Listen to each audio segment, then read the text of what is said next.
नमस्कार बच्चों, मैं अमरीश कुमार सिंह। आज मैं आपको कक्षा 10वीं की पाठ्य पुस्तक अस्वस्थ भाग 2 पढ़ाने जा रहा हूँ। इसमें आज हम पढ़ेंगे ततारा वामेरो कथा।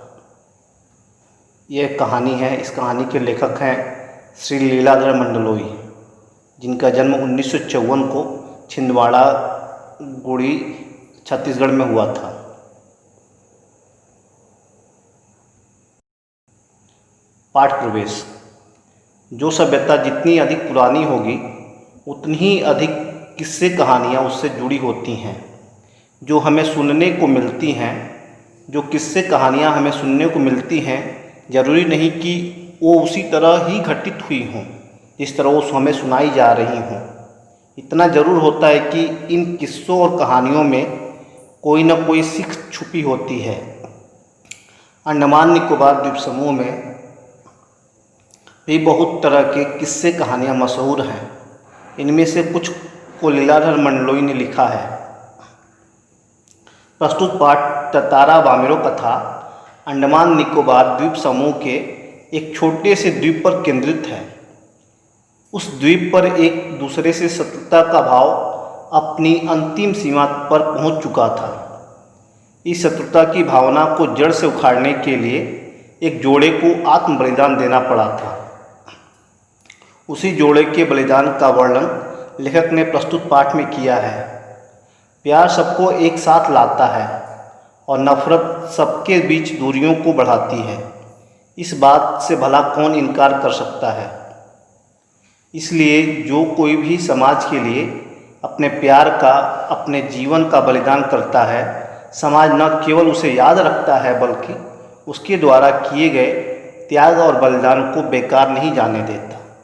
यही वह कारण है जिसकी वजह से तत्कालीन समाज के सामने मिसाल कायम करने वाले इस जोड़े को आज भी इस द्वीप के निवासी गर्व और श्रद्धा से याद करते हैं। आइए इस पाठ का सारांश जानते हैं। पाठ का सार। प्रस्तुत पाठ ततारा वामेरो कथा अंडमान निकोबार द्वीप समूह के एक छोटे से द्वीप पर केंद्रित है। उस द्वीप पर एक दूसरे से शत्रुता का भाव अपनी अंतिम सीमा पर पहुंच चुका था। इस शत्रुता की भावना को जड़ से उखाड़ने के लिए एक जोड़े को आत्म बलिदान देना पड़ा था। उसी जोड़े के बलिदान का वर्णन लेखक ने प्रस्तुत पाठ में किया है। बहुत समय पहले जब लिटिल अंडमान और कार निकोबार एक साथ जुड़े हुए थे, तब वहाँ एक बहुत सुंदर गांव हुआ करता था। उसी गांव के पास में ही एक सुंदर और शक्तिशाली युवक रहा करता था जिसका नाम ततारा था। निकोबार के सभी व्यक्ति उससे बहुत प्यार करते थे। इसका एक कारण था कि ततारा एक भला और सबकी मदद करने वाला व्यक्ति था। जब भी कोई मुसीबत में होता तो हर कोई उसी को याद करता था और वह भी भागा भागा वहाँ उनकी मदद करने के लिए पहुँच जाता था। ततारा हमेशा अपनी पारंपरिक पोशाक ही पहनता था और हमेशा अपनी कमर में एक लकड़ी की तलवार को बांधे रखता था।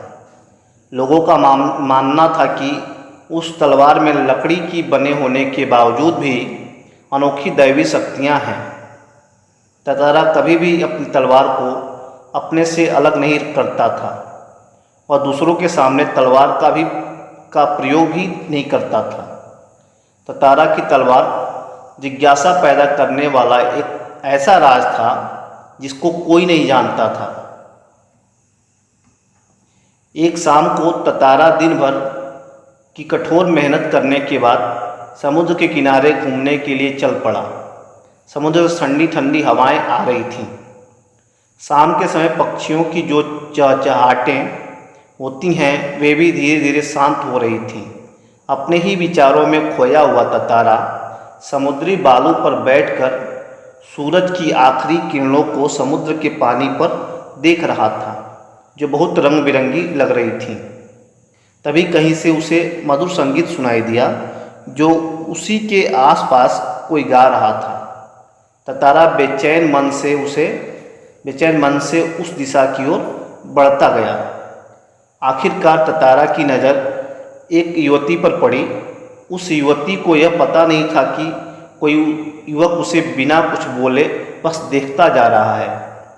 उसी समय अचानक एक ऊंची लहर उठी और उस युवती को भिगोकर चली गई। इस तरह अचानक भीगने से वह युवती हड़बड़ा गई और अपना गाना भूल गई। तारा ने उस बहुत ही विनम्र तरीके से उस युवती से पूछा, तुमने अचानक इतना सुरीला और अच्छा गाना अधूरा ही क्यों छोड़ दिया? अपने सामने एक सुंदर युवक को देखकर वह युवती आश्चर्यचकित हो गई। उसने नकली नाराजगी दिखाते हुए उत्तर दिया, पहले ये बताओ कि तुम कौन हो? मुझे इस तरह क्यों देख रहे हो? और इस तरह के अनुचित या बेकार के प्रश्न पूछने का क्या कारण है? तारा बार बार अपना प्रश्न दोहराता रहा। तारा के बार बार एक ही प्रश्न को दोहराने के कारण युवती चिढ़ उठी। युवती ने कहा, आखिर मैं गीत क्यों गाऊं?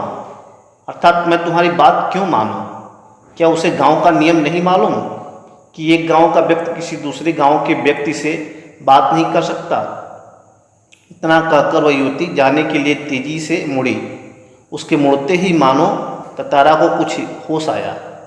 अब उसे अपनी गलती का एहसास हो रहा था। तारा उस युवती के सामने चला गया और उसका रास्ता रोककर लाचारी के साथ प्रार्थना करने लगा कि तुम बस अपना नाम बता दो, मैं तुम्हें जाने दूंगा। तारा द्वारा नाम पूछे जाने पर युवती ने जवाब दिया, वामीरो। यह नाम सुनना तारा को ऐसा लगा जैसे उसके कानों में किसी ने रस घोल दिया हो। तारा ने वामीरो से कहा कि कल वह उसी चट्टान पर उसकी प्रतीक्षा करेगा। वह वामीरो को जरूर आने के लिए कहता है। वामीरो ने तारा के बारे में बहुत सी कहानियां सुनी थी। उसकी सोच में तारा एक बहुत ही शक्तिशाली युवक था, परंतु वही तारा जब वामीरो के सामने आया तो बिल्कुल अलग ही रूप में था। वह सुंदर और शक्तिशाली तो था ही, साथ ही साथ वह बहुत शांत, समझदार और सीधा साधा था और बिल्कुल वैसा ही था जैसा कि वामीरो अपने जीवन साथी के बारे में सोचती थी। परंतु दूसरे गांव के युवक के साथ उसका संबंध रीति रिवाजों के विरुद्ध था। इसलिए वामीरो ने तारा को भूल जाना ही समझदारी समझा। परंतु यह आसान नहीं लग रहा था, क्योंकि तारा बार बार उसकी आंखों के सामने आ रहा था, जैसे वह बिना पलकों को झपकाए उसकी प्रतीक्षा कर रहा हो। तारा दिन ढलने से बहुत पहले ही लपाती गांव की उस समुद्री चट्टान पर पहुंच गया था, जहां उसने वामीरो को आने के लिए कहा था। वामीरो के इंतजार में उसे हर एक पल बहुत अधिक लंबा लग रहा था। उसके अंदर एक शक भी पैदा हो गया था कि अगर वामीरो आई ही नहीं तो उसके पास प्रतीक्षा करने के अलावा और कोई चारा नहीं था। वामीरो तारा से मिलने आ गई। तारा और वामीरो अब हर रोज उसी जगह मिलने लगे। लापाती के कुछ युवकों को इस प्रेम के बारे में पता चल गया और ये खबर हवा की तरह हर जगह फैल गई।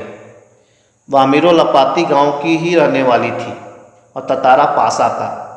दोनों का संबंध किसी भी तरह संभव नहीं था, क्योंकि रीति रिवाज के अनुसार दोनों के संबंध के लिए दोनों का एक ही गांव का होना जरूरी था।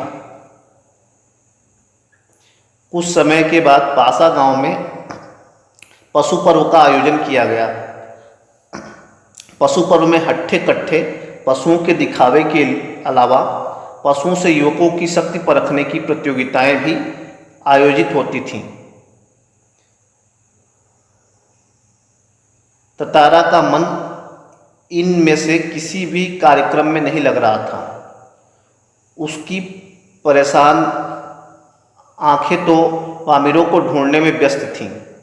जब तारा ने वामीरो को देखा तो उसकी आंखें नमी से भरी हुई थीं और उसके होंठ डर से कांप रहे थे।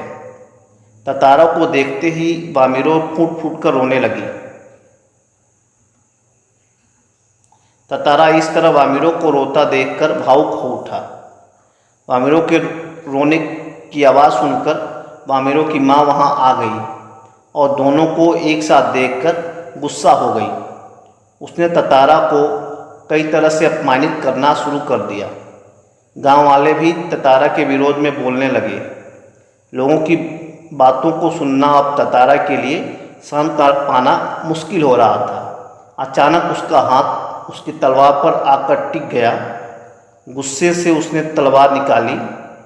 उसने अपने गुस्से को शांत करने के लिए अपनी पूरी शक्ति से तलवार को धरती में गाड़ दिया और अपनी पूरी ताकत से उसे खींचने लगा। जो लकीर ततारा ने खींची थी उस लकीर की सीध में धरती फटती जा रही थी।